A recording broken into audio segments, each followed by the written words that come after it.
اچھا اس طرح ہے کہ جس طرح پروڈکٹ مٹیریل جو آپ بنا رہے ہیں، پہلی بات تو یہ ہے کہ آپ نے ایک مٹیریل بنایا ہے، پھر اس کی قیمت کیا ہے. جس طرح اگر میں کرومیم کی بات کر لیتا ہوں تو کرومیم کا پہلی بات تو یہ ہے کہ اپلیکیشن کیا ہے.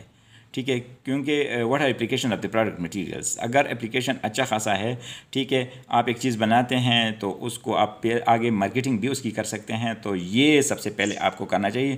پھر اس جو ہے نا اس کی قیمت کیا ہے، جو آپ پروڈکٹ بنا رہے ہیں اس کی قیمت کیا ہے. کیونکہ اگر اس کی قیمت زیادہ ہے اور اس میں مارجن اچھا خاصا ہے تو آپ کا پروجیکٹ جو ہے کامیاب ہو سکتا ہے. لیکن اگر آپ خرچہ زیادہ کر لیتے ہیں، جس طرح فیروکروم کی میں اگر آپ کو بات بتاؤں کہ بہت پہلے جب میں کرومائٹ پہ کام کرتا تھا اور میرا ایک دوست تھا، اس نے جو ہے نا پھر مینگنیز پروجیکٹ لگانا چاہا، تو اس وقت جو ہمارے پھر بعد میں گورنر بھی بن گئے خیبر پختونخوا کے گورنر اویس احمد غنی صاحب، وہ انجینئر ہیں بائی پروفیشن اور بہت قابل آدمی ہے، تو ان کے ساتھ میرا تعلق تھا. تو ان کو میں نے کہا کہ اس قسم کا میرا دوست ہے، یہ پروجیکٹ لگانا چاہتے ہیں. انہوں نے مجھے کہا کہ جب تک آپ کا اپنا ہائیڈرو پاور پروجیکٹ نہیں ہوگا، جب تک آپ خود پاور جنریٹ نہیں کریں گے، تب تک یہ فیروکروم والا پروجیکٹ آپ کا کامیاب نہیں ہو سکتا ہے.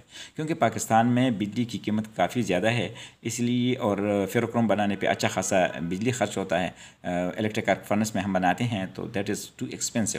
تو unless and until you don't have your own cheap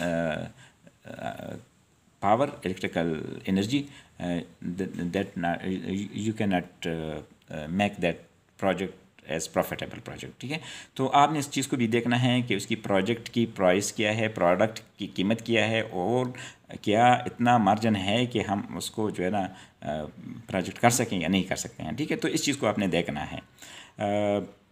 draw a chart, یہ کویشچن نمبر 11 جو ہے، draw a chart mentioning stepwise extraction procedure. ٹھیک ہے، آپ جب لیب میں جاتے ہیں اور کام سٹارٹ کرتے ہیں تو سب سے پہلے آپ کے پاس ایک اسٹیپ وائز ایکسٹریکشن پروسیس آپ کا کلیئر ہونا چاہیے کہ آپ کیا کریں گے. سب سے پہلے اپنی کیا کرنا ہے، پھر بعد میں کیا کرنا ہے، پھر سب اس طریقے سے. کیونکہ جب تک آپ کے پاس اسٹیپ وائز اسٹریٹجی نہیں ہوگی، آپ جو ہے نا کاسٹ کیلکولیشن، آپ اس کا جو ریکرنگ کاسٹ ہے، آپ کا انیشیل کاسٹ ہے، اس کو آپ صحیح کیلکولیٹ نہیں کر سکتے ہیں. ٹھیک ہے، تو آپ کے پاس ایک کلیئر اسٹریٹجی ہونی چاہیے کہ سب سے پہلے میں نے کیا کرنا ہے، پھر کیا کرنا ہے، پھر اس طرح. جس طرح میں ابھی اگر کرومیم بیسڈ پروڈکٹ پہ آج کل کام کر رہا ہوں تو میرے پاس کرومائٹ ہے. کرومائٹ کو میں اپ گریڈ کرتا ہوں، کرشنگ، گرائنڈنگ، میگنیٹک سیپریشن، اور پھر اس کے بعد جو ہے نا آپ ہائر گریڈ جو کرومائٹ میرے پاس آ جاتا ہے، اس کی پھر میں لیچنگ کرتا ہوں. لیچنگ کا پورا پروسیجر میں نے بنایا ہے، پورا پلان بنایا ہے. پھر اس کے بعد میرے پاس دو آپشنز رہتے ہیں کہ میں کروم پلیٹنگ کر لوں یا بیسک کروم سلفیٹ کر لوں.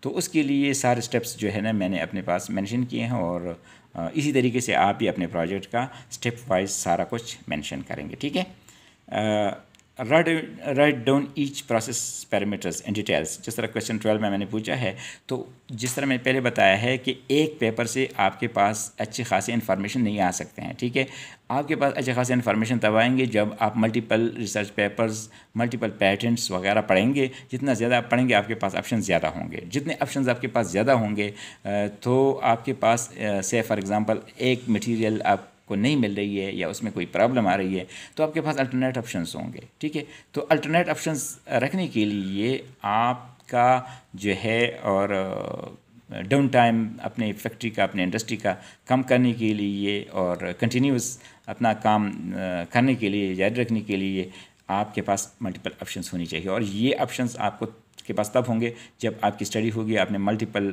ریسرچرز اور ملٹیپل انڈسٹریز، ملٹیپل پیٹنٹس آپ نے اسٹڈی کی ہوں گے، تو یہ آپ کے پاس تب آئیں گے. تو آپ جو ہے پیرامیٹرز لکھیں گے، اور اس کے لیے آپ جو ہے نا اگین آئی ول سے کہ آپ کو کوئی پیپر ڈاؤن لوڈ کرنے میں مشکل آ رہی ہے تو میرے ساتھ رابطہ کر سکتے ہیں، لنک شیئر کر سکتے ہیں، and I will download that for you. Okay, list of publications papers. Question number 13 میں جو بھی آپ پیپرس جو ہے نا یوز کرتے ہیں، سائٹ کر رہے ہیں، تو ان کی پراپر سائٹیشن ہونی چاہیے. ٹھیک ہے، کیونکہ کسی وقت آج ایک پیپر پڑھ رہے ہیں، ٹھیک ہے، تو آپ کو تو پتہ ہے کہ میرے سامنے یہ پیپر ہے اور اسی سے میں ڈیٹا کلیکٹ کر رہا ہوں. لیکن جب مہینہ گزر جائے گا اور آپ کے پاس جو ہے نا